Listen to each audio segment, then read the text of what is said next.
வணக்கம் நண்பா. நீங்க எல்லாரும் ஆவலா எதிர்பார்த்தது ரோமன் ரெயின்ஸோட ரிட்டர்ன் தான். அந்த ரோமன் ரெயின்ஸோட ரிட்டர்ன் வந்து சம்மர் ஸ்லாம்ல இருந்துச்சு. அது யாரோட மேட்ச்ல அப்புட்ன்னா, எல்லாருமே எக்ஸ்போர்ட் பண்ண மாரி, அதாவது சம்மர் ஸ்லாமோட மெயின் ஈவென்ட்டா நடந்த சோலோ விசிஸ் கோடி மேட்ச்ல தான் இருந்துச்சு. ஆனா, தலைவனோட ரிட்டர்ன் அப்படிங்கிறது மாஸ் என்ட்ரி வேற லெவல் அல்டிமேட். ஏன்னா, தலைவனோட ரிட்டர்ன பத்தி சொல்லணும் அப்புட்ன்னா சொல்லிக்கிட்டே இருக்கலாம். ஏன்னா, தலைவன பத்தி புகழ்ந்துக்கிட்டே இருக்கலாம். ஏன்னா, அந்த அளவுக்கு ரோமன் ரெயின்ஸோட ரிட்டர்ன பத்தி நம்மளுடைய ரெஸ்லிங் ஃபேன்ஸ் எல்லாம் அவ்வளோ எதிர்பார்த்தாங்க. ரோமன் ரெயின்ஸோட ரிட்டர்ன், ரோமன் ரெயின்ஸோட ரிட்டர்ன், ரோமன் ரெயின்ஸோட ரிட்டர்ன். இத மட்டும் தான் எல்லாருமே கேட்டாங்களே தவிர, வேற யாரோட ரிட்டர்னையும் ஃபேன்ஸ் அதிகமா கேட்கவே இல்ல. ஏன்னா, ரோமன் ரெயின்ஸ் ரிட்டர்ன் வந்தாரு. நம்ப புதிய ட்ரைபல் சீஃப் அப்புட்ன்னு சொன்னாரே சோலோ சிக்காவா, அவருக்கு ஒரு சூப்பர்மேன் பஞ்ச், ஒரு ஸ்பியர் போட்டு தலைவன் ஆன் தி வே அப்படிங்கிற மாரி போயிட்டாரு. ஏன்னா, இதில நம்முடைய கோடிய வந்து நம்முடைய ரோமன் ரெயின்ஸ் வந்து எந்த ஒரு இதுலயும் சரி, எதுவுமே பண்ணல. வந்தாரு, சோலோவுக்கு ஒரு சூப்பர்மேன் பஞ்ச், ஒரு ஸ்பியர் போட்டு அவர் பாட்டுக்கு ரிங்க விட்டு இறங்கி அவர் பாட்டுக்கு போயிட்டாரு. போயிட்டு இதில நம்மளுடைய ரோமன் ரெயின்ஸோட அந்த டீ-ஷர்ட்ல வந்து ஒரு நேம் இருந்திருக்கும். அதாவது ஓடிசி அப்புட்ன்னு இருந்திருக்கும். அதோட உண்மையான அர்த்தம் என்ன அப்புட்ன்னா, ஓல்டு பிளட் லைன், அதாவது ஓல்டு ட்ரைபல் சீஃப். அதாவது உண்மையான ட்ரைபல் சீஃப் யார் அப்புட்ன்னா, அது ரோமன் தான். அதுக்கான ஒரு முழு விளக்கம் தான் போட்டிருந்த அந்த டீ-ஷர்ட்லயே இருந்துச்சு. அதாவது ஓடிசி, அதாவது ஓல்டு ட்ரைபல் சீஃப் அப்புட்ன்னு தான் இருந்துச்சு. அதாவது இனிமே ரோமன் ரெயின்ஸ WWE ஓல்டு ட்ரைபல் சீஃப் அப்புட்ன்னு தான் சொல்லப் போறாங்க. இதுக்கப்புறம் ரோமன் ரெயின்ஸோட நெக்ஸ்ட் பிளான் என்ன அப்புட்ன்னு கேட்டா, அதாவது ரோமன் ரெயின்ஸோட நெக்ஸ்ட் பிளான் வந்து, அதாவது அந்த ஓல்டு பிளட் லைன் இருக்குல்ல, அந்த பழைய பிளட் லைன ரோமன் ரெயின்ஸ் ரீயூனியன் பண்ண போறாரு. என்ன ப்ரோ சொல்ற அப்புட்ன்னா, கண்டிப்பா ரோமன் ரெயின்ஸ் வந்து அந்த பழைய பிளட் லைன ரீயூனியன் பண்ண போறாரு. அதாவது நீங்க சொல்ற மாரி அந்த டைட்டிலுக்கான ஆப்பர்ச்சுனிட்டியோ, இல்ல டைட்டிலுக்கு ஆசைப்படுறதோ ரோமன் ரெயின்ஸுக்கு இப்ப வேலை இல்ல. அதாவது அதாவது ரெஸ்ல்மேனியா 40ல வந்து நம்மளுடைய ரோமன் ரெயின்ஸ் வந்து கோடிக்கிட்ட தானே அவரோட டைட்டில தோத்துட்டு போனாரு. அந்த ஃபியூட வந்து திரும்பி கிரியேட் பண்ணலாமே. அதுக்காக நம்முடைய சோலோவ வந்து அட்டாக் பண்ணாரு. ஏன் இது கோடியும் அட்டாக் பண்ணி ஒரு ஃபியூட் போலாமே அப்புட்ன்னு கேட்டா, அதுக்கான வாய்ப்புகள் இல்ல. ஏன்னா, நம்முடைய கோடிய வந்து நம்ம ஓரந்தள்ளுவோம். அதாவது இப்போ ரோமனுக்கு தேவை என்ன அப்புட்ன்னா, அதாவது அவரோட உரிமை. அதுதான் அவருக்கு இப்போ தேவை. அதாவது இதுக்கு முன்னாடி ரியல் ட்ரைபல் சீஃப் யாரு? நம்முடைய ரோமன் தான். ரோமன் ரெயின்ஸ் அந்த சாம்பியன தோத்துட்டு போனவர் தான். இதுக்கப்புறம் நம்முடைய சோலோ தான், நான் தான் கெத்து, நான் தான் இங்க ஆளு, என்ன மிஞ்சின ஆளு யாருமே கிடையாது. உண்மையான ட்ரைபல் சீஃப் நான் தான், ரோமன் ரெயின்ஸ்லாம் கிடையாது அப்புட்ன்னு சொல்லி, அவனுக்கு தானே இப்போ ஒரு பட்டத்த சூட்டிக்கிட்டு தான் இருந்தான். இப்ப எதுவுமே கிடையாது. அதாவது பட்டத்த சூட்டிக்கிட்டான். ஓகே. ஆனாலும் ரோமன் ரெயின்ஸ எவ்வளோ அதாவது ஒரு கேவலமா பேச முடியுமோ, எவ்வளோ ஒரு கொச்சையா பேச முடியுமோ, எல்லாத்தையுமே நம்முடைய சோலோ பண்ணிட்டான். ஏன்னா, நான் இல்லாதப்ப நீ என்னென்ன பண்ண இல்லடா.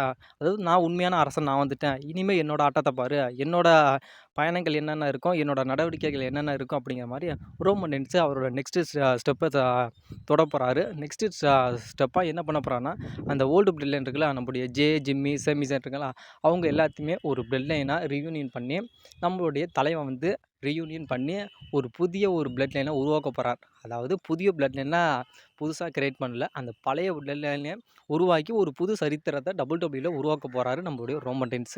சரிப்பா, நீ சொல்கிறது எல்லாம் ஓகே தான். இப்போ ரோமன் ரெயின்ஸ் தனியாக தானே இருக்காரு. எப்போ ஜிம்மி, செமிஸ் எல்லாம் ரியூனியன் ஆவாங்க அப்படின்னா, அதுக்கப்புறம் இப்போ நடக்க போகிற ஸ்மாக் டவுன்லேயே நம்மளுடைய ஜிம்மி கூட வரலாம். ஜிம்மி கூட வந்து கூட நம்மளுடைய ரோமன் ரெயின்ஸுக்கு ஹெல்ப் பண்ணலாம். அதனால் நம்மளுடைய அந்த பிளட் லைனில் வந்து ஃபஸ்ட்டு நம்மளுடைய ஜிம்மி கூட ஜாயின் பண்ணலாம்.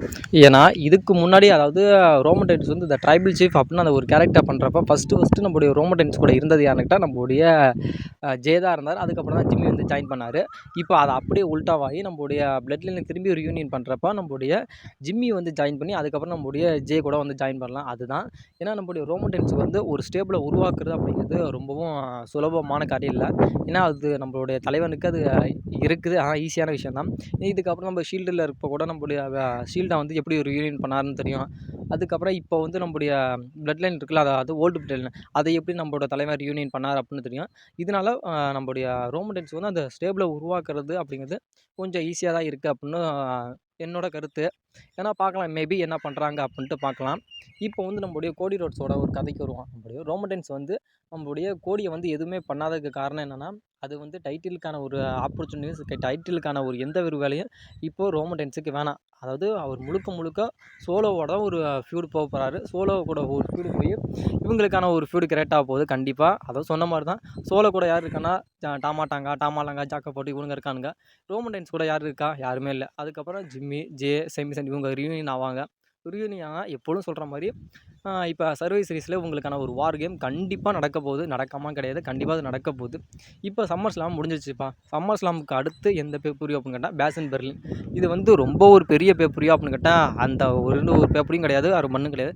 சும்மா ஒரு நார்மலான ஒரு பேப்பர் தான். இதுக்கப்புறம் கிரவுன் ஜுவல் இருக்குது. அதுக்கு முன்னாடியே பேட் பிளட் லைன் இருக்கு. அந்த பேட் பிளட் லைன்ல கூட நம்முடைய டாக் டீம் மேட்ச் கூட விளையாடலான்னு ஒரு ஒரு அப்டேட்டு ஒரு ரூமரா போகுது. அதாவது இப்போ ஜிம்மி ரியூனியன் ஆயிட்டாங்கன்னா, ஜிம்மி கூட அந்த பிளட் லைன் 2.0ல இருக்காங்களா, டாமா டாங்காவும் ஜாக்கப் மட்டும் அவங்க டாக் டீம் சாம்பியன் இருக்காங்களா, இவங்க கூட ஒரு டாக் டீம் சாம்பியன்ஷிப்புக்காக பிளட் லைன்ல மோதுவாங்க அப்படின்னு சொல்லப்படுது. இல்லைனா ரோமன் ரைன்ஸுக்கும் இல்லை சோலோவுக்கும் கூட ஒரு மேட்ச் இருக்கலாம் அப்படின்னு பல விதமான எக்ஸ்பெக்டேஷன் போகுது. ஆனால் கண்டிப்பாக இப்போ வந்து நம்முடைய ஓல்டு பிளட் லைனை ரியூனியன் பண்ணுறதுக்கான ஒரு ஃபஸ்ட்டு ஸ்டெப்பை ரோமன் ரைன்ஸ் எடுக்க போகிறாரு. அப்படி ஒரு வேளை எடுத்துட்டார் அப்படின்னா, சர்வே சீரிஸில் old blood line versus new blood லைனுக்கான ஒரு மிகப்பெரிய ஒரு வார் கேமை கண்டிப்பாக நம்ம பார்க்கலாம். இது இல்லாமல் இன்னொரு விஷயத்த நீங்கள் நோட் பண்ணீங்களா அப்படின்னு தெரில. அதாவது ரோமன் ரைன்ஸு நம்முடைய சோலோவை அட்டாக் பண்ணிவிட்டு எல்லாமே முடிஞ்சிருச்சுப்பா, கதை முடிஞ்சிருச்சு அப்படின்ட்டு நம்முடைய ரோமன் ரைன்ஸு அதாவது பேக் ஸ்டேஜுக்கு போகிறப்ப அதை நின்றுக்கிட்டு அவர் கையை பனியனை காட்டுவார். பனியனை காட்டி நம்மளுடைய கோடியை ஒரு டார்கெட் பண்ணுற மாதிரி அந்த பனியனை காட்டுவார். நம்மளுடைய கோடியும் அவரை பார்ப்பாரு, ரோமனும் நம்மளுடைய கோடியை பார்ப்பாரு. அதில் என்ன இருந்துச்சு அப்படின்னா, நான் தான் சொன்னேன்ல, அதாவது ஒரிஜினல் ட்ரைபிள் சீஃப் அப்படின்னு இருந்துச்சு. நான் ஒரிஜினல் ட்ரைபிள் சீஃப், என்னோட இந்த ஒரு பயணம் அதாவது சோலோ கூட அந்த ஒரு முடிஞ்சிச்சு அப்படின்னா, அடுத்த நெக்ஸ்ட்டு என்னோட ஃபியூட் யார் கூட போகுதுன்னா, உன் கூட தான்டா போகுது. அதாவது என்னோட சாம்பியன், அதாவது நான் தோத்துட்டு போனேன்ல, அந்த சாம்பியன் கூட தான், சாம்பியனுக்காக நான் கண்டிப்பாக உங்களோட மோதுவேன்டா அப்படிங்கிற மாதிரி நம்மளுடைய ரோமன் ரைன்ஸ் ஒரு ஹிண்ட்டை கொடுத்துருப்பாரு. ஆனால் இப்போ ரோமன் ரைன்ஸுக்கு சாம்பியனுக்கான எந்த ஒரு ஃபியூடும் போகிற மாதிரி ஐடியா இல்லை. அதுமாரி அவருக்கு இது தேவையும் கிடையாது. இப்போ நம்முடைய முழுக்க ரோமன் ரைன்ஸ் யார் கூட ஃபியூடு போக போகிறாரு அப்படின்ட்டா, சோலோ கூட தான் ஃபியூடு போக போகிறாரு. இது எங்கே போய் முடிய போகுது அப்படின்ட்டா, ரெசல்மனியா 41ல் யார் கூட முடிய போகுது? ராக்கு கூட. ஏன்னா இதுக்கெல்லாம் ஒரு பிளேயர் சொல்லி யார்? நம்மளுடைய ராக்கு தான். கண்டிப்பாக ராக்குக்கும் ரோமன் ரைன்ஸுக்கு தான் ரெசல்மனியா 41ல் ஒரு மேட்ச் நடக்க போகுது. வெயிட் பண்ணி பார்க்கலாம் என்ன மாதிரி மேட்சஸ் எல்லாம் கொடுக்குறாங்க. நம்மளோட நெக்ஸ்ட் பிளான் அதை பார்க்கலாம்ப்பா. அதுக்கப்புறம் 41ல் மேட்ச் நடக்குது நடக்காம போது அது அடுத்த பிரச்சனை. இப்போ நடக்க போகிற ஃப்ரைடே நைட் ஸ்மாக் டவுனுக்கு நம்மளுடைய ரோமன் ரைன்ஸ் என்ன மாதிரி ஒரு அனௌன்ஸ் பண்ணார், அந்த பிளட் லைனில் யார் ஃபஸ்ட்டு அந்த ஓல்டு பிளட் லைனில் ரியூனியன் பண்ண போகிறாரு அப்படிங்கிறத நம்ம வெயிட் பண்ணி பார்க்கலாம். இது இல்லாமல் ரோமன் ரைன்ஸ் சம்மர் ஸ்லாமுக்கு ரிட்டர்ன் வந்தது எத்தனை பேத்துக்கு பிடிச்சிருக்கு அப்படின்னு உங்களோட கருத்து என்னன்னு மறக்காமல் கமெண்ட் செக்ஷனில் கமெண்ட் பண்ணுங்க நண்பா.